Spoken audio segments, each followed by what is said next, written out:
All right, Lamont and JB, welcome to the Outer Rim, a Star Wars channel. This is our very first session of what I'm calling TOR Talks.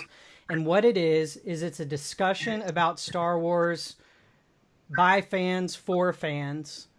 And what the goal of this is to pull fans together that have slightly different ideas, to have a conversation and be civil with one another, of course, because as we know, the fandom really needs that right now. Now more than ever, honestly. And so that's what the purpose of this is. And today we've got Lamont English and we've got J.B. Huffman and myself, Josh Mesker. I founded the Outer Rim, a Star Wars group, a couple years ago, and we're almost at 4,000 members. We have a wide variety of members. Some members prefer the prequels, some prefer the originals.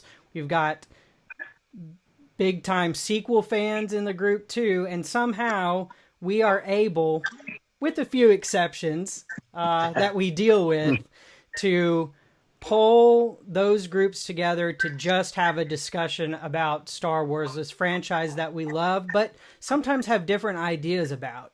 But the reason why I founded it is I discovered that I needed to create a space where I could talk about this without people getting offended or yelling at each other or personal attacks and things like that. And so I would really encourage people to go on Facebook and search for the Outer Rim, a Star Wars group, and join us. Like I said, we're almost at 4,000 members and growing every single week.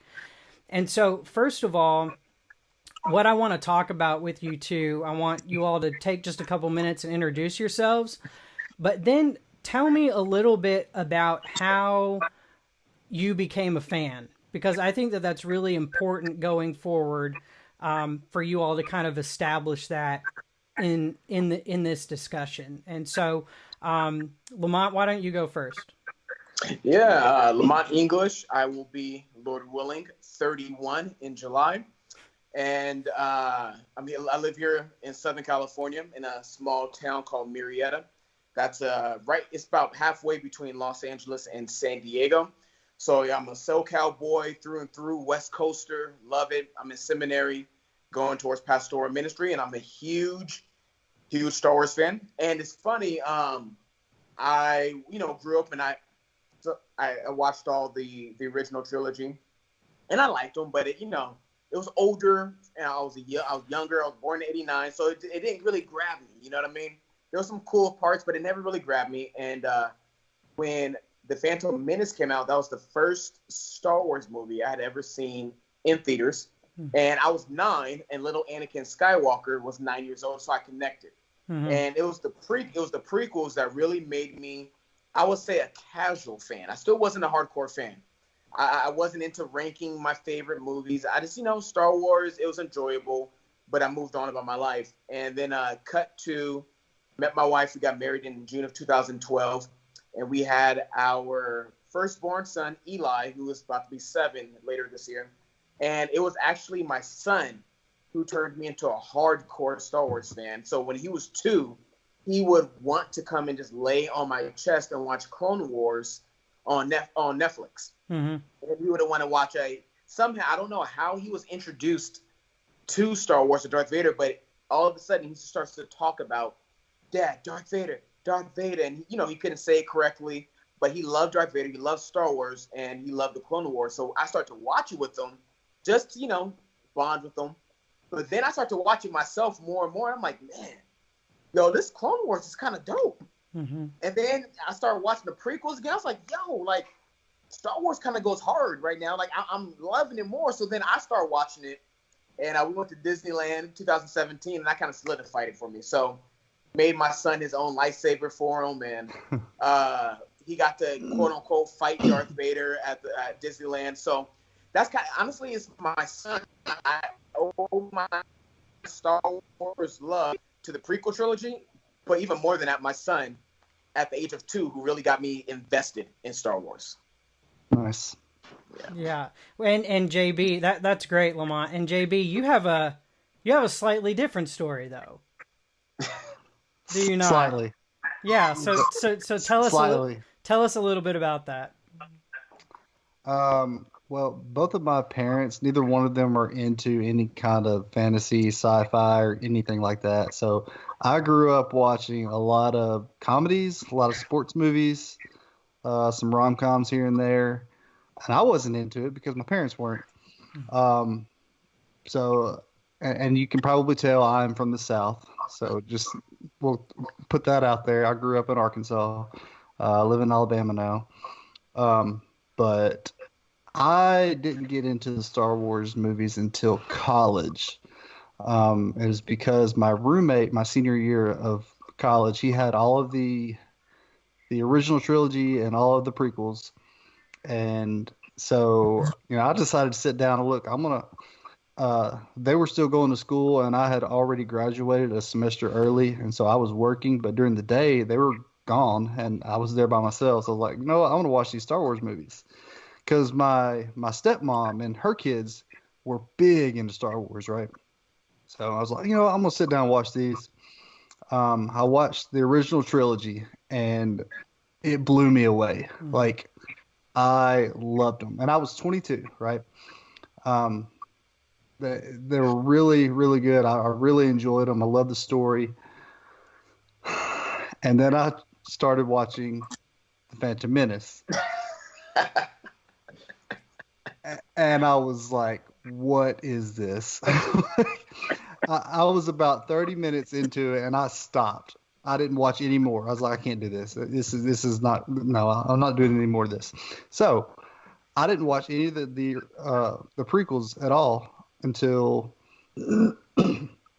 the sequel came out. The first sequel came out, fast tracked several years later.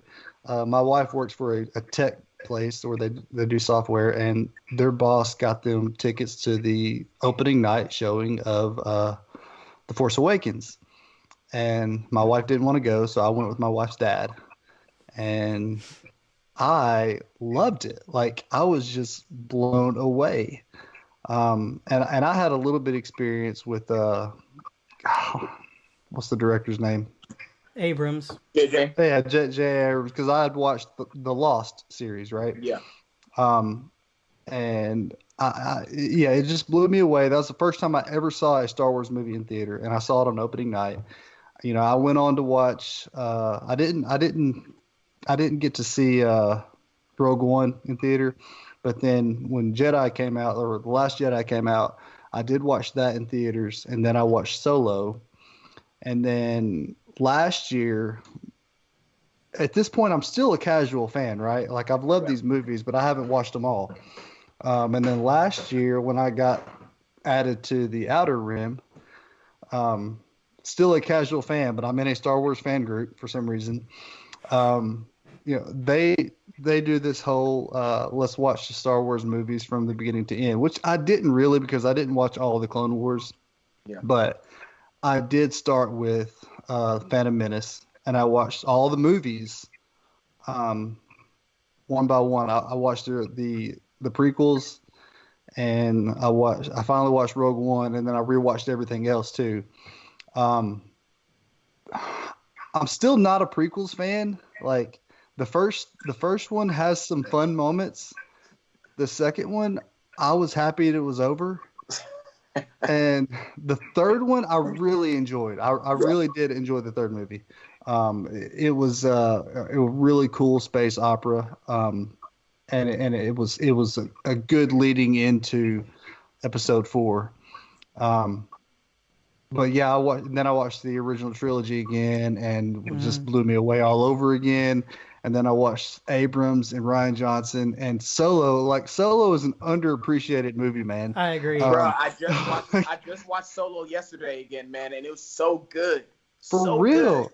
So good. Like and I did not people sleep on that movie, but Solo is an amazing Star Wars film. It is. For real. And I didn't think that somebody could duplicate that Han Solo character like Harrison Ford does. But man, he does a great job. Like he's an amazing Solo, man. Yeah. Oh my god. Yeah, he's great. So yeah, I became a fan. Donald Glover is an even better Lando Calrissian, though, and Donald Glover just blows me away as Lando in that movie. But they both do a great job.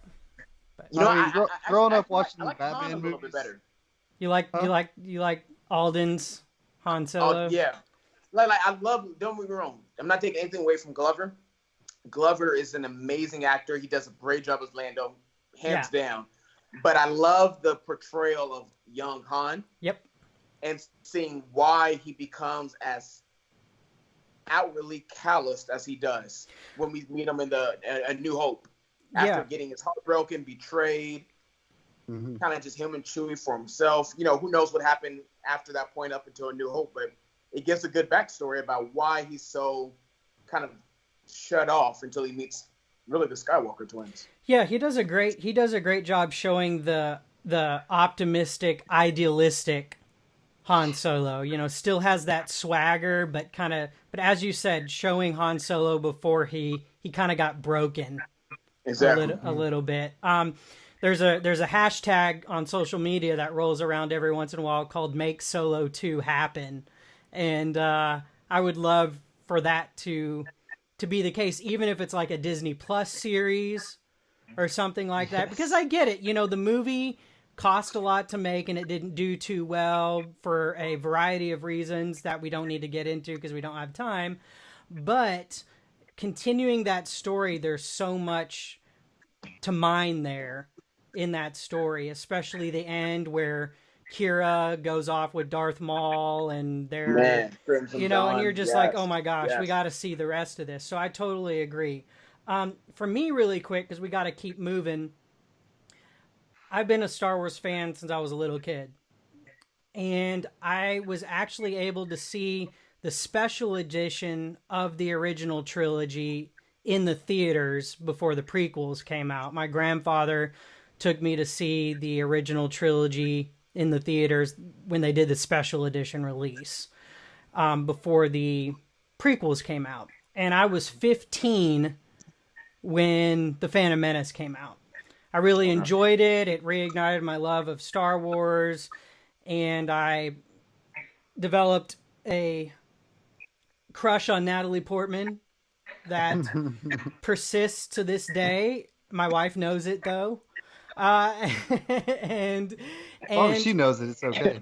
but as I got older and I revisited the originals and I watched the prequels again, for me personally, just from my own personal perspective, I was looking for a Star Wars that kind of grew with me and not returned to the originals in this super cookie cutter kind of way, but but in a similar vein and style, if that makes sense. Something that was still for everybody because Star Wars is for everybody, but had some of those kind of qualities that I was looking for in Star Wars. Yeah. And and so I really appreciate the prequels too. The world building is top notch. I mean, we go places and we see things in the prequels, visually speaking, that are just mind blowing. I mean, what the Yeah. prequels did is they built the mythology further in really interesting ways and showed us things and brought us places that we hadn't seen before. And we all agree that Revenge of the Sith is a great movie. Mhm. Um, and it's my favorite prequel for sure. Um, but I was like, if Star Wars ever comes back, I'd like to see a return to form of some kind. Like I said, not in a cookie cutter way, but in a way that at least for me, that I feel like I can connect with the characters a bit better.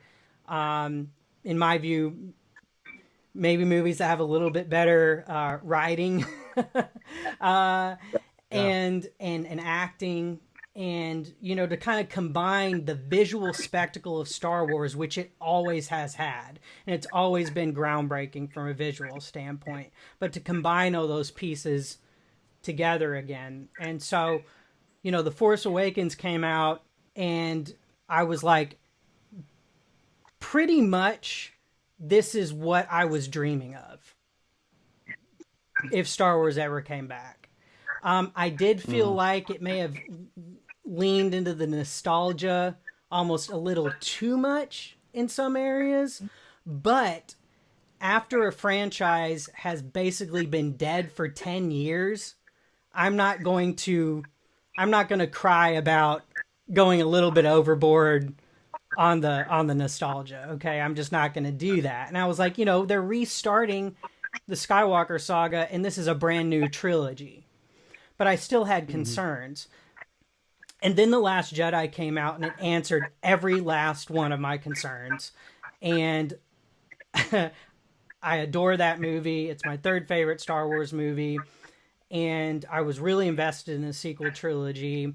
And The Rise of Skywalker came out, and that's a very enjoyable movie as well, even though I have some qualms with it that I don't have about the two previous films. I'm learning to be at peace with it and what we have, because as a Star Wars fan, there's still so much to enjoy in The Rise of Skywalker. There really is.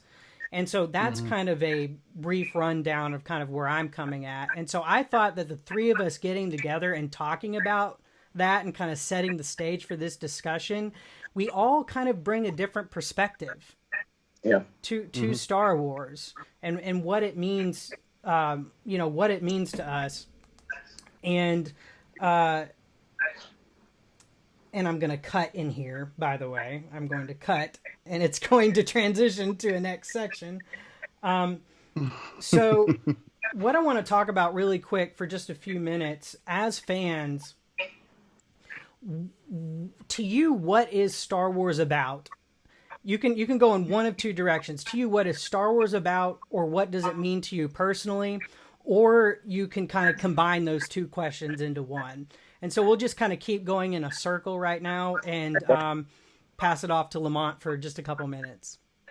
Yeah, for me, it's three things. Number one, I'm just going to go with George Lucas's answer because I love it. Anakin Skywalker is my favorite character in all Star Wars. So it's the story of Anakin Skywalker. That's the way that I look at it.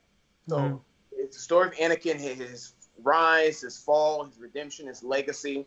So I think of the prequel trilogy as his rise and fall, the original trilogy, his authority, the power of Darth Vader, and then Anakin's redemption, and then the sequels, more of Anakin's legacy, born through the Skywalker twins, Luke and Leia, and then I even call them the Skywalker grandchildren, Ben and Rey. But secondarily, it's also about family. And I think Dave Filoni really hit on this. Dave Filoni hit this like on the head on the second episode of The Gallery, The Mandalorian, on Disney Plus, where he's talking about what the story of Star Wars is, and he's going on this like amazing 5 to like 6 minute just monologue that's so beautiful and so eloquent when it comes to Star Wars, and it made me love the prequels even more. And then for me, Star Wars, again, it goes with the second, my second answer, which is it's about family. And for me, the third, it is about family. This is a way that I connect with my children, with my sons. I have 3 boys, a 6, a 4, and a 2-year-old. And just the other day, my oldest one says, I really like The Rise of Skywalker. And I've had some issues with the sequel trilogy, but that right there, it settled everything for me. Even though I don't like all the creative decisions and directions, I was like, you know what, dude, it is. Rise of Skywalker is really good. All the movies are really good. And just even yesterday, he was like, you know what, I really like Jar Jar Binks. I was like, that is controversial. But that's what I'm thinking about. But I've always liked Jar Jar. I still like Jar Jar. Yeah. I was like, you know what, Jar Jar is cool, isn't he? And him and my middle child were like, yeah. I was like, this is what it's about, man. I'm connecting with my kids. They like Jar Jar Binks. They like The Rise of Skywalker. They like The Last Jedi. I'm like, dude, at the end of the day, it's Star Wars. I love it. So that's what Star Wars is to me, man. It's a way to connect with my children. Just one way. So. Yeah, you touched on what it is to me, really, and it boils down to family. And it's not just, blood family. I mean, it's about, friendships that develop and the camaraderie that you share without getting too Marxist with that word. Um, that they build off of each other. Like all of the friendships that build, they become like brothers and sisters, um, and they're all working together to accomplish this some common goal.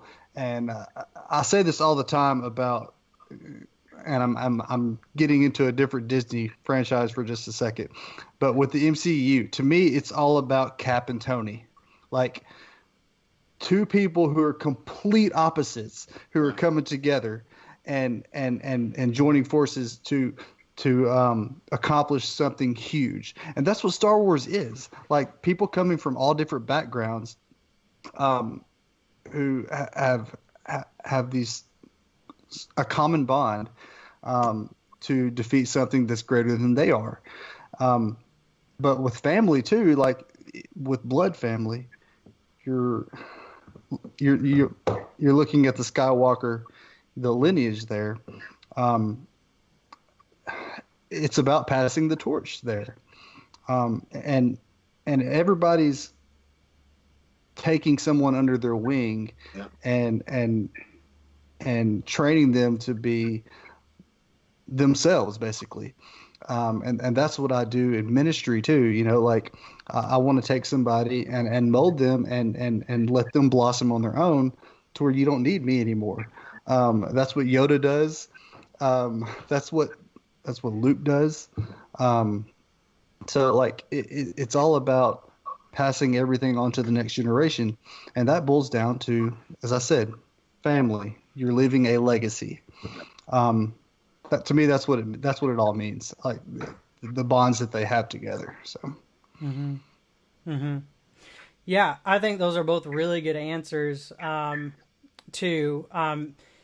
Because I became a Star Wars fan well before I even had kids. There's something just individually personal about it for me too. But one thing I will say on the family is that he's not my 7-year-old son. I've decided that he's not quite old enough to see Revenge of the Sith yet, or some of the others that might be a little scarier or more violent. But last year I watched The Phantom Menace and Attack of the Clones with him, and he loved them. And so as somebody who, even though I enjoy the prequels, they're not my favorite trilogy overall, being able to watch those through a 7-year-old and through his eyes really did make a huge difference even for me, rewatching those, because it had been a long time since I had rewatched the prequels. And I always thought, oh, if I'm going to watch a Star Wars movie, I'm going to pop in one of the original trilogy, or The Force Awakens or The Last Jedi, when those came out. But during our rewatch in the Outer Rim, I watched back through the prequels, and I really did have a newfound appreciation for them after watching them with my son and seeing the connecting pieces again and the mythology there. So yes, absolutely, Star Wars is a family experience. It's a multi-generational now experience. One thing that I would really encourage people who don't really like the sequels that much is, I saw a comment in a Star Wars group not too long ago, and I don't remember which group it was because I'm in several. And somebody said, a teenager who had just gotten out of The Rise of Skywalker was just like, I loved the movie. Thank you. This is my Star Wars. It will always mean so much to me. And I think that fans, regardless of their opinions, need to understand that. Yes. Fans need to understand that we have prequel babies. Okay? And we have right, and that's perfectly fine. And we've got those who, the target age, like I said, I was 15 when Phantom Menace came out, and it was really, that was the target age, I would say. But I still ended up over time still preferring the originals and then preferring the sequels. And then there are people who prefer the originals overall, and sometimes to the exclusion of the others. I try to encourage those people to be a little bit more flexible. Yeah. And then, you know, we've got people who just love and adore the sequels too, and so we're trying to kind of hold this fandom together. And that's a really important topic that we're going to get to in a little bit more detail here in just a couple minutes. But in addition to family and, of course, being about the Skywalkers and their legacy and bloodline, I like to get a lot more thematic and philosophical with my Star Wars, which maybe is why The Empire Strikes Back is my number one, and A New Hope is my number two, just because it started it all, and it's kind of the perfect Flash Gordon, you know, Saturday morning space cowboy adventure. And then The Last Jedi is my third favorite, because once again, Star Wars was going places for me that that I could really chew on. You know, that I could revisit and find something new every single time that I went. You know, a line here or a nuance there.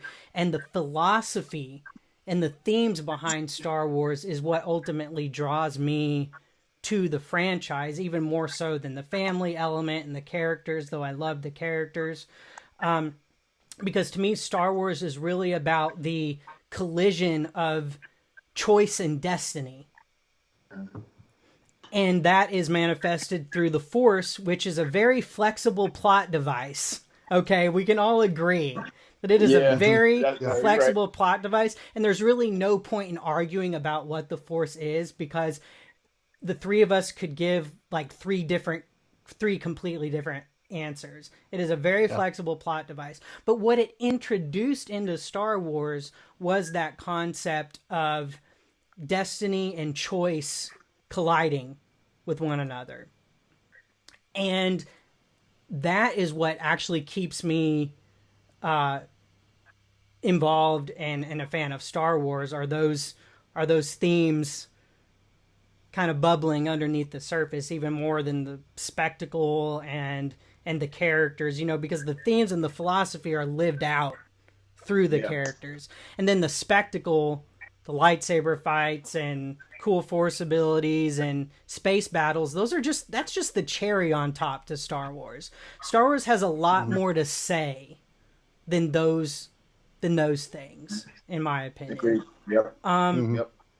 And in the sequel trilogy, there's this palpable sense of, for me, and why I was so invested in it, is the next generation basically dealing with the blowback and the legacy, for good or bad, of the generations that came before. And then even being able to see our old heroes,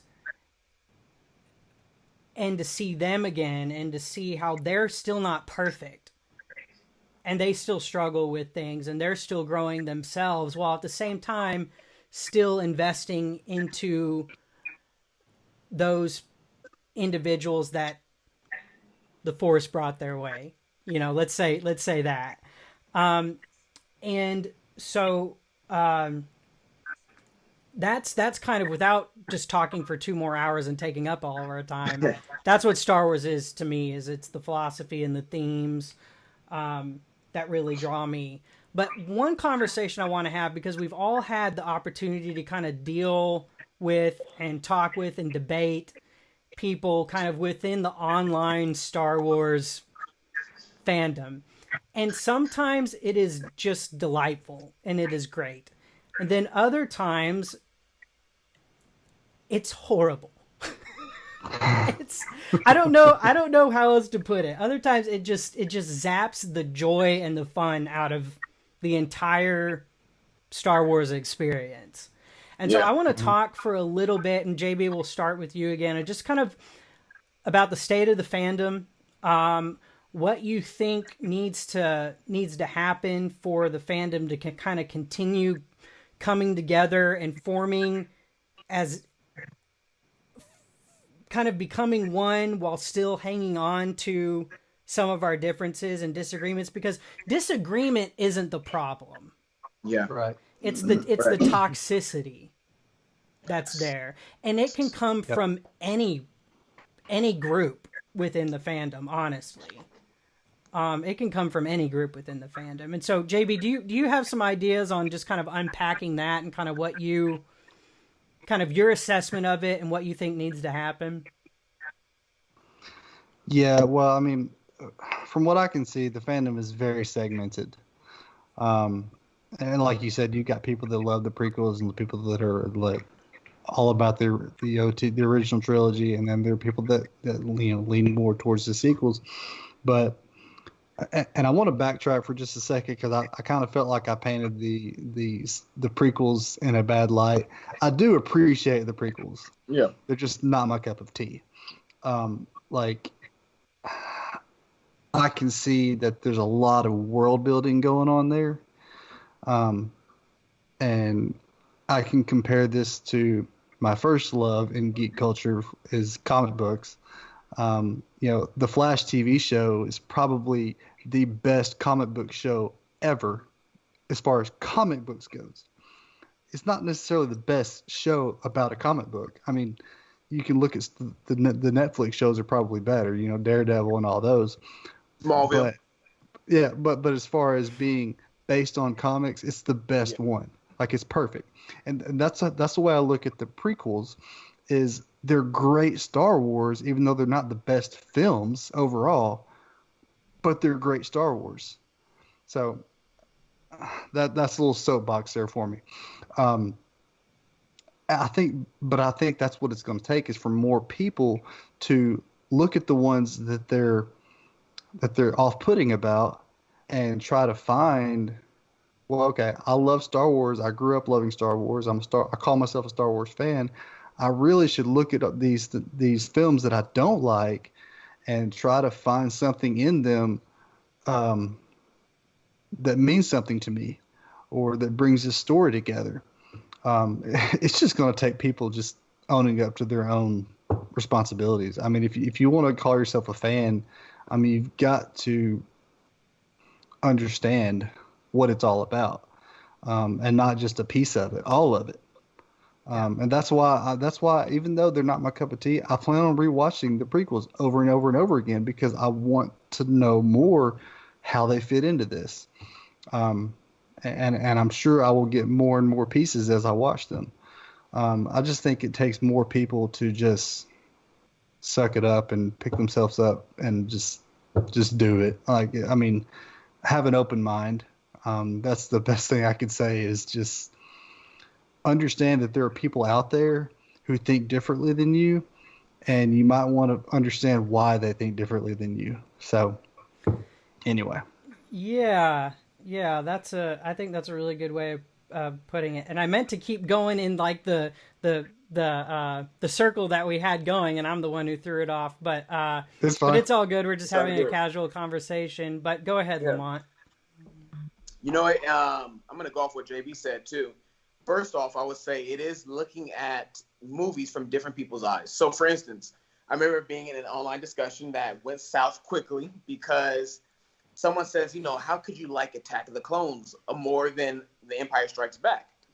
And I do. And I say, the prequel, I know. JB's like, what? Yeah, yes. I saw JB face. JB was like, let's add him to the prayer list. This is right? this is 1 versus 11 to me. So keep going. Go ahead. So for me, Attack of the Clones is pretty high up. And someone says, "What about the line? I don't like sand." And I said, "Okay, you're looking at it. Yes, the acting and the dialogue could have been better." I go, however, I'm looking at this from a perspective of someone who's African American with my people's history. So when I was in the South driving, because I work for an organization that's located in the South, a Christian organization.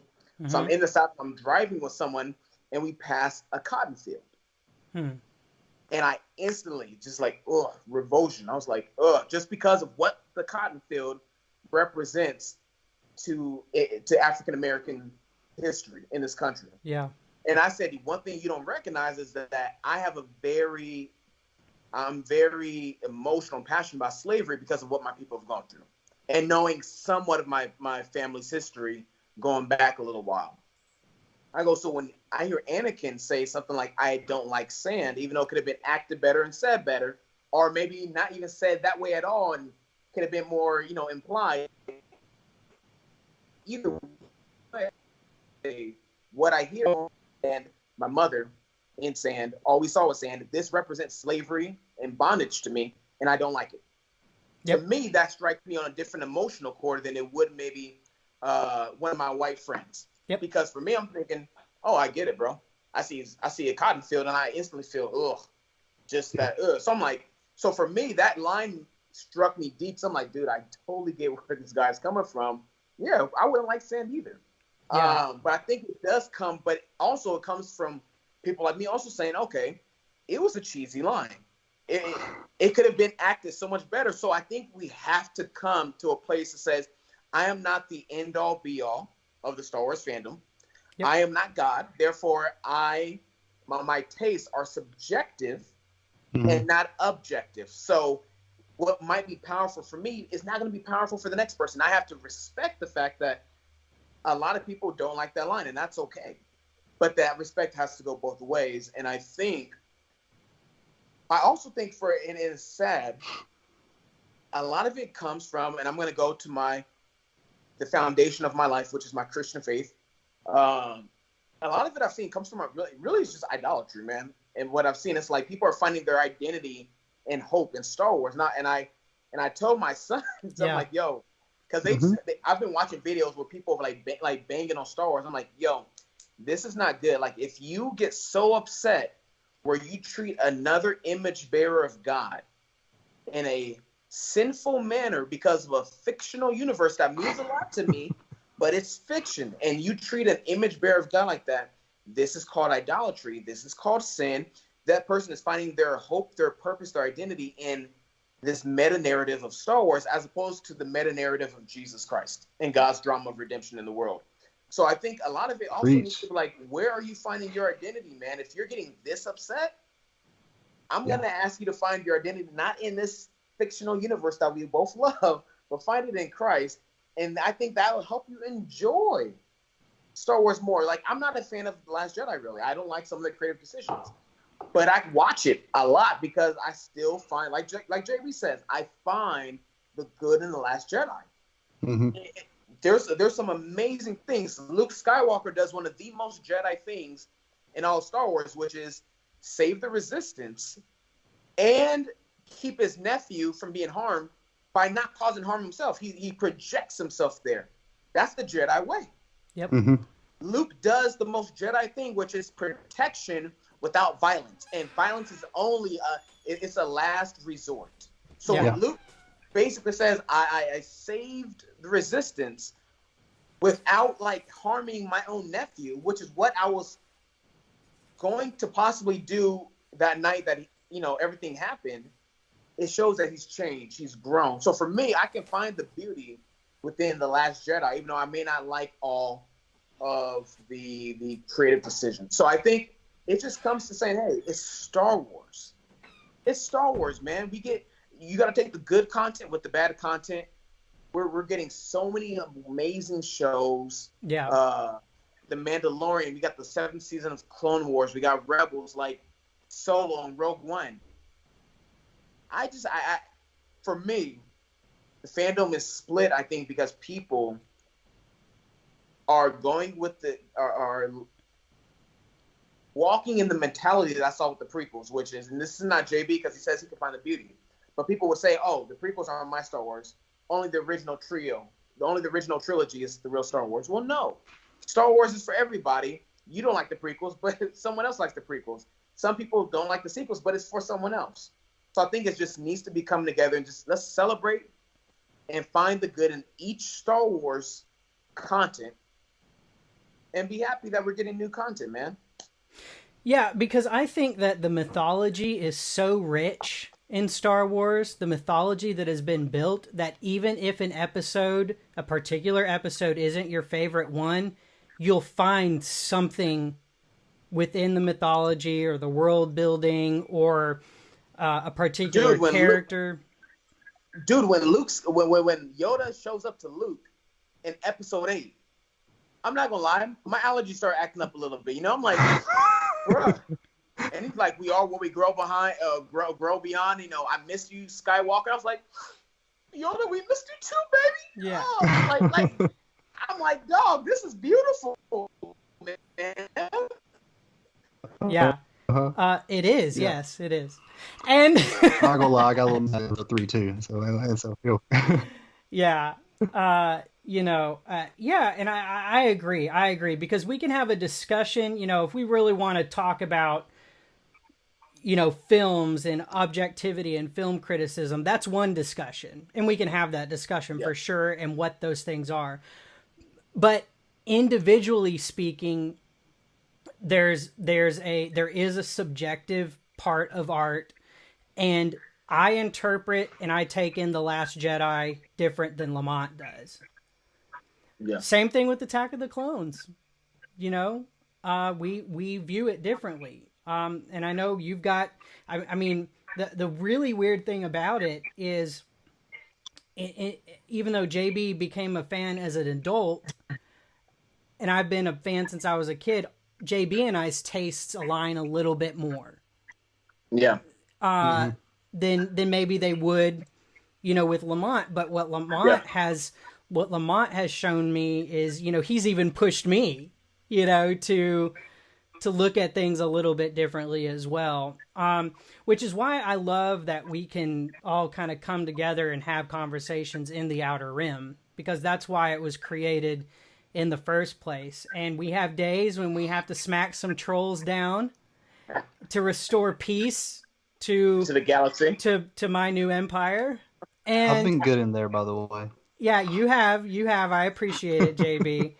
Yeah, because I think when it comes to the prequels, there's a little bit more dirt on JB's shoulder than maybe mine is, potentially.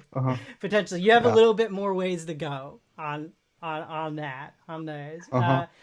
And so, because my journey with the prequels has been a 20-year journey, you know, and so. But I think that that's crucial. And the more we have groups like the Outer Rim, there are others too, and I'm just going to name them, because there's a group called Defending the Saga, which has like 30,000 members, and it's about defending the whole saga, not just what we prefer. Right. Defending the Saga. Star Wars fans who actually like the movies. That's a tongue-in-cheek name, but that's another group to join on Facebook.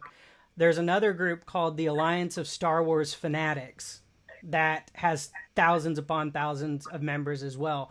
All three of those other ones that I've named have tens of thousands of members, and they all have a very similar goal of coming together as fans, even with our differences, and being able to talk about them, but trying our best to go, okay, if you're going to have a bad attitude and you're going to treat others poorly or just flame the group or troll, this is not the place for you, and we would prefer that you go somewhere else. But I mean, there's plenty of groups where they can bash. Oh yeah, I mean, yeah, I'm not Yeah. going to name any because I don't want to give them free advertising. But you don't have to go far to find a boycott Disney Star Wars, type groups and everything, which I'm not about, because we're in the middle of a Star Wars renaissance, and we've been in the middle of that since 2015. We never thought we were going to get this. Okay? So if you don't like something, move on. And that's another great thing about The Mandalorian, is it's actually brought all fans together. Yes. The Mandalorian has brought all fans together. And I that's something I really appreciate about that Star Wars experience, because it's something that, for the most part, all fans have kind of been able to share and not argue about, and just talk about what we like about it. Exactly. And so that's been a really good thing. And so I think that to go forward, we just have to still be fans, but hold things in our hands a little bit looser. And understand that this is just a fictional universe, and it shouldn't occupy every last inch of our headspace. And that's a much healthier perspective. Yes. to have, especially for a franchise that has a lot of different fans depending on the era and has been around for over 40 years now, at this point. I have to mention that it is the 40th anniversary of The Empire Strikes Back. So this is Yeah. my year. This year is my year. And we plan on doing some Empire Strikes Back videos on the Outer Rim this year. May even have a giveaway or two. We'll talk about it. So last but not least, so this brings us to our last segment, just so we can kind of round things out. The future. Disney bought Star Wars formally in 2012, 2013. They began work on The Force Awakens, and that was the first Star Wars movie under Disney's ownership of Lucasfilm. We've had a handful of films since then. We have our first live-action Star Wars TV show, which I never thought was going to happen. Yep. And had wanted it for years and years and years. And boy, did we get a good one. Yep. And they revived the Clone Wars, and so as far as the future is concerned, there's a lot of stuff to look forward to, and we don't even have details about the next Star Wars film that's supposed to come out in 2 or 3 years. We know nothing about that movie. And so we can kind of set that aside. We can speculate for a few minutes towards the end, but let's talk about what we actually know about the future and what's coming out. And we'll just start with Lamont. All right. For me, I want to see more Jon Favreau and Dave Filoni leading the charge creatively. I think they are uniting the fandom. Mm-hmm. Really, there's nothing Dave Filoni hasn't put his hand to that hasn't seemed to work well. And I mean, really invested in. So things like the Clone Wars and the Mandalorian.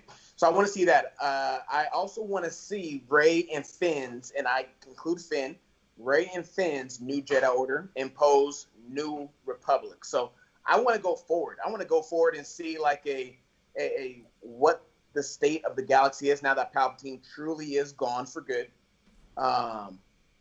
Hopefully gone. We'll see. And here's the thing: I love Palpatine. Revenge of the Sith is my favorite Star Wars movie. Yep. But I hope this man is finally gone for like forever. Yep. But yeah, I want to see more than anything else. I want to see an animated show or something like The Mandalorian, but that goes a little bit further into exploring more of the galaxy before the Rise of the First Order. Yeah. I want to see maybe an animated show showing Luke's New Jedi Order. I would love to see Leia doing, Leia following Padme's steps, Luke following in Anakin's steps. But then I want to see, okay, now that Rey Skywalker is alive and well and Finn is Force sensitive, I want to see him become I want to see this galaxy expand. I agree. And I want to see the New Jedi Order and the New Republic. And I want to see new threats, not another Empire versus Rebels storyline, which again, I really do enjoy the sequels. That was one issue I kind of had with it. Again, it kind of seems to replay the same thing, but I get why they did it. Overall, I liked it. But I want to see what the galaxy looks like with new threats and how the new Skywalker Order, as I call them personally, Yeah. how do they engage with it? How do they not fall into the pitfalls of the old Jedi Order and the older Republic? So Yeah.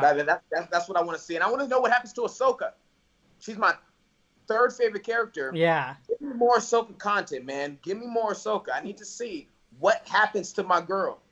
Well, rumor has it you may get your wish. So Live action, I hear. On that, yeah. So we'll Like me, my wife, and my kids love Ahsoka, man. So we're like, Yep. We're always saying like, what is our girl up to now, man? What is she doing? We want to know. Yeah, that's right. All right, JB, you ready? Yeah.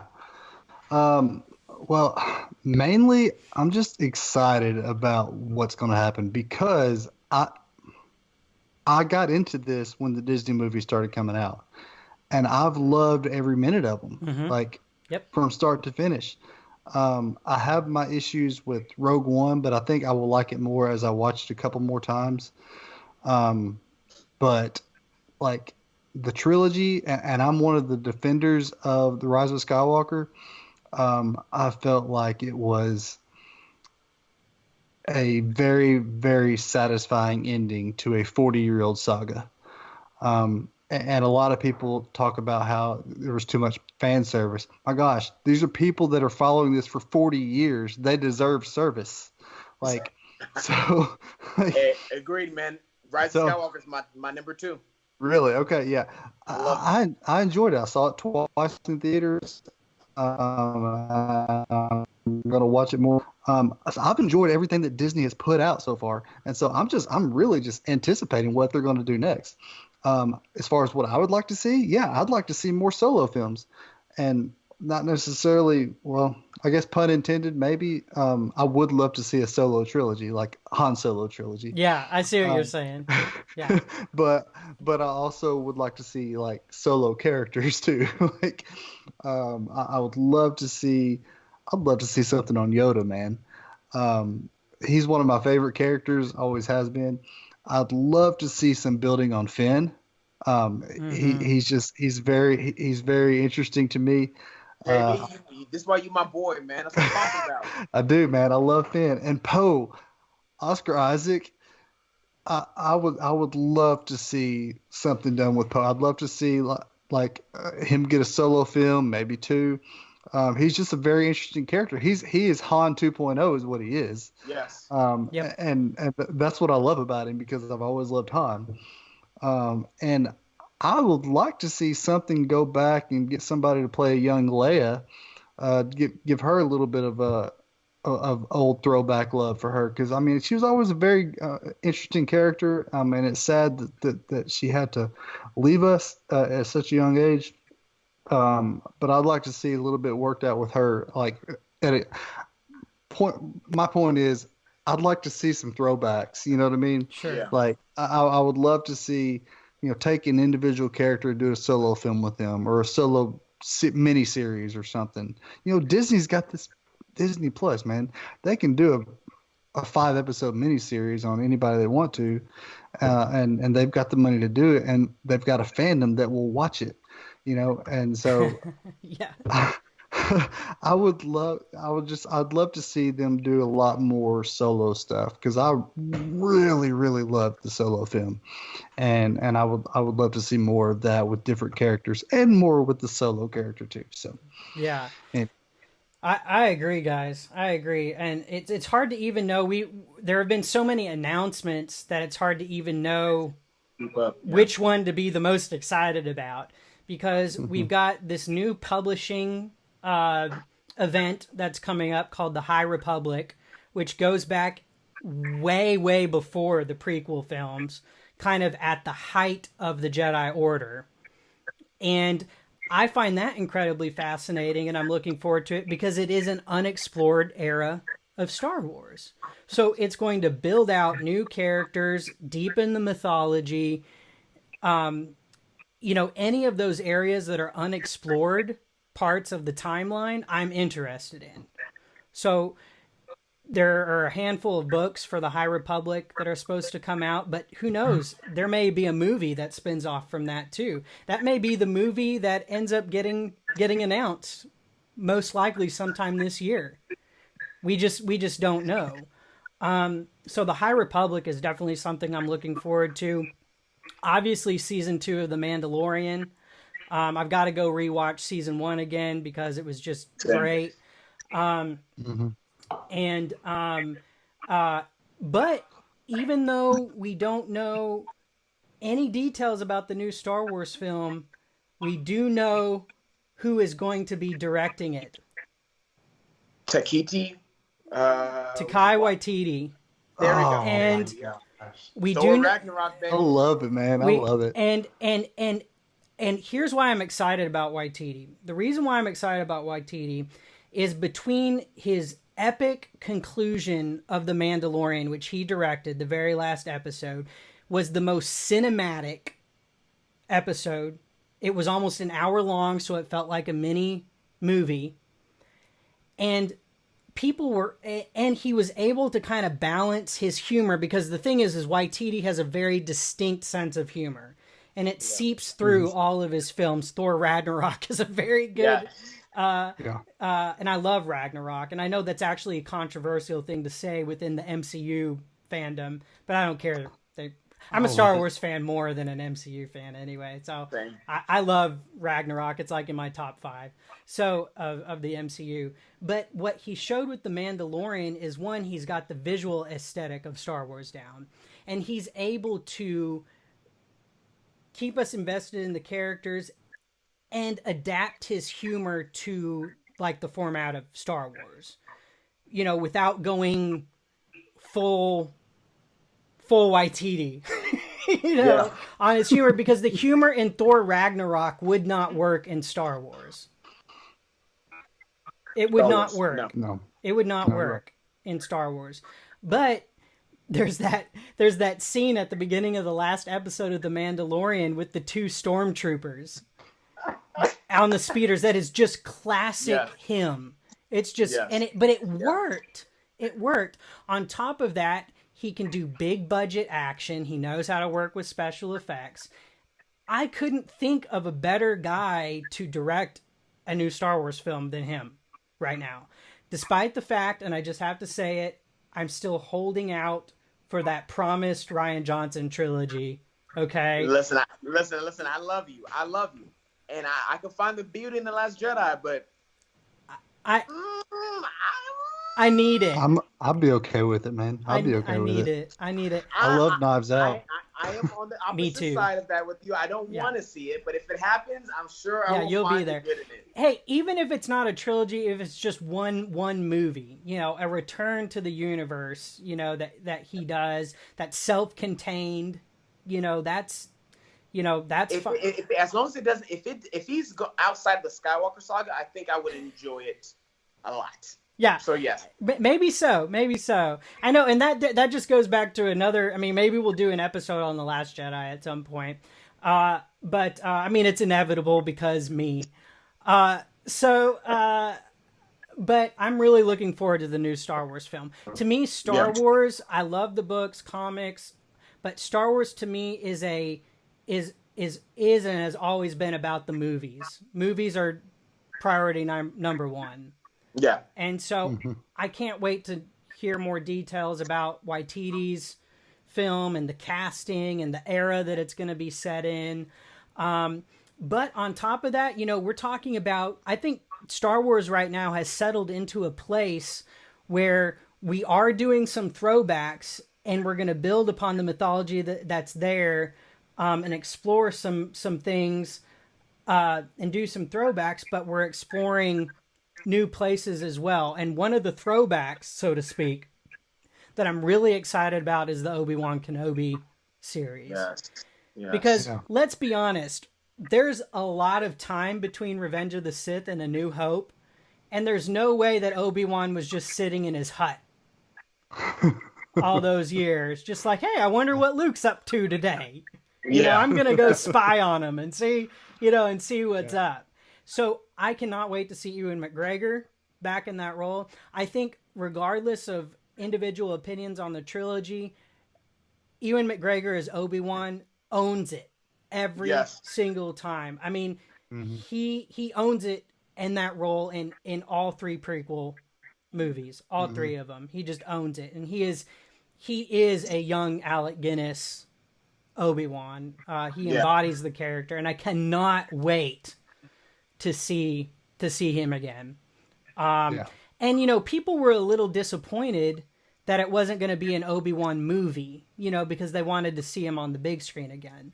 But after seeing The Mandalorian and the production value and all the money that they poured into that, like $10 million an episode, by the way. Exactly, yeah. They're going to bring movie quality production to the Kenobi series, and it's going to be way longer than a movie.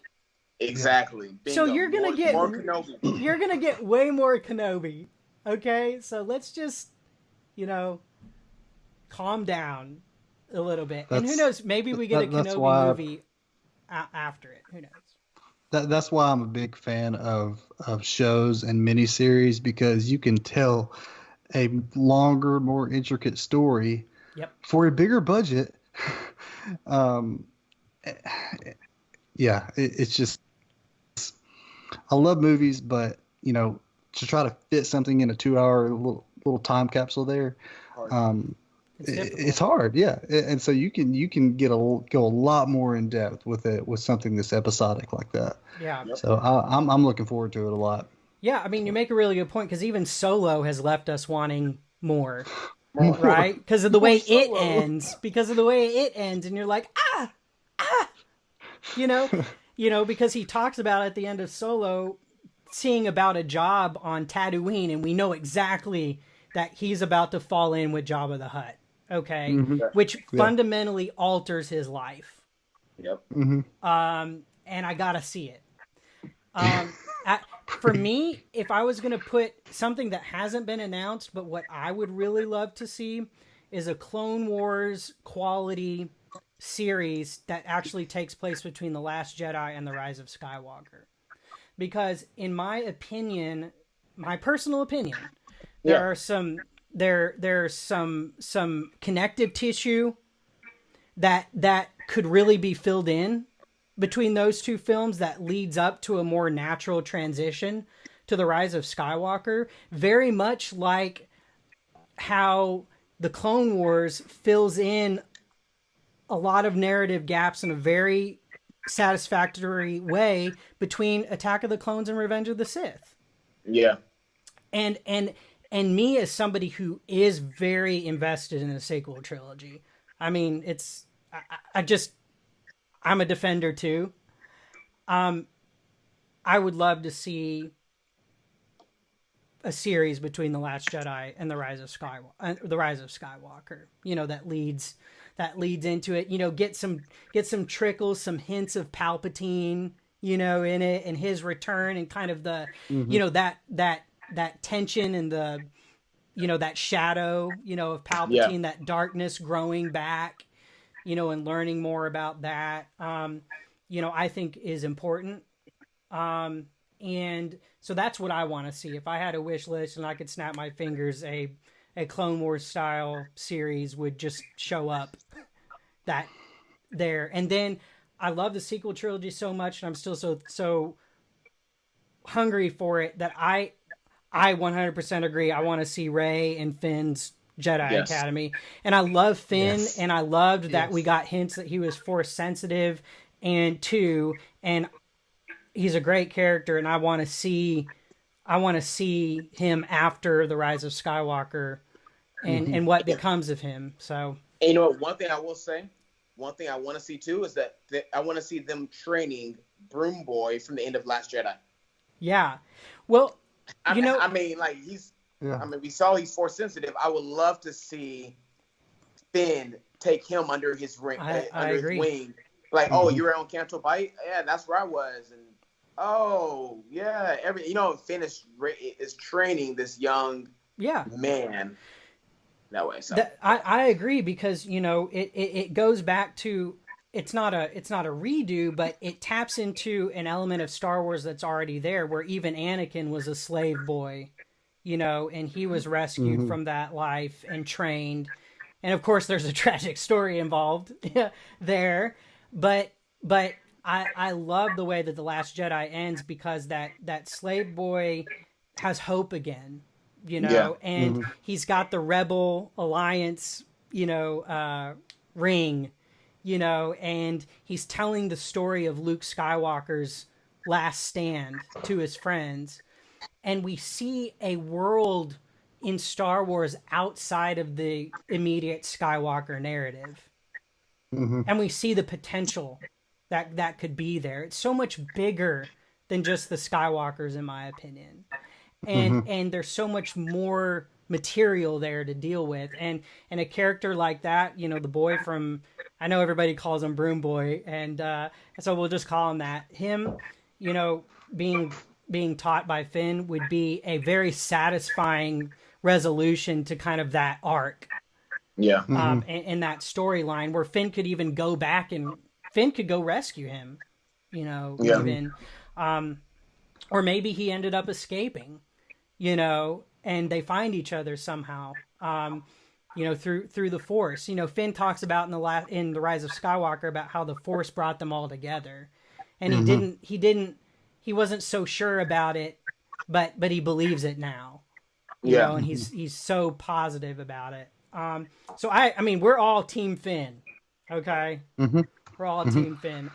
Hey, it's right at about the hour mark, guys, and I know that we've all got to move on to other parts of our lives, but I just want to thank both of you for joining me on our first episode of TOR Talks. We really want to have other fans on, hopefully even fans from the Outer Rim Star Wars group, but I just thought a great way to open it would be with a new member of the group and a Lamont and somebody who's been there with us for a while, and have a discussion in a positive way, even about our differences. And I think we accomplished that. And so I really appreciate you guys, and I'll see you in the Outer Rim. Sounds good. Appreciate you, brother. I'm actually excited that I was asked to be on the first episode since I became a fan like yesterday. Yeah. So, I was very thankful. I was like, oh, yeah, I'll definitely do it, man. So, awesome, man. Yeah. So I'm excited. Thanks for the opportunity, man. I appreciate it. Yeah, I do want to thank you for the opportunity. My kids think I'm the coolest now because they're like, oh, you're staying up to talk about Star Wars on a podcast? I'm like, yeah, man. And they're like, that's cool. So I'm like, I know it is. I'll show it to you when it's done. Yeah, once it's all cut together, it's going to be even better. So, anyway, I appreciate you guys, and may the Force be with you. May the Force be with you. May the Force be with you. See you guys. Bye. See ya.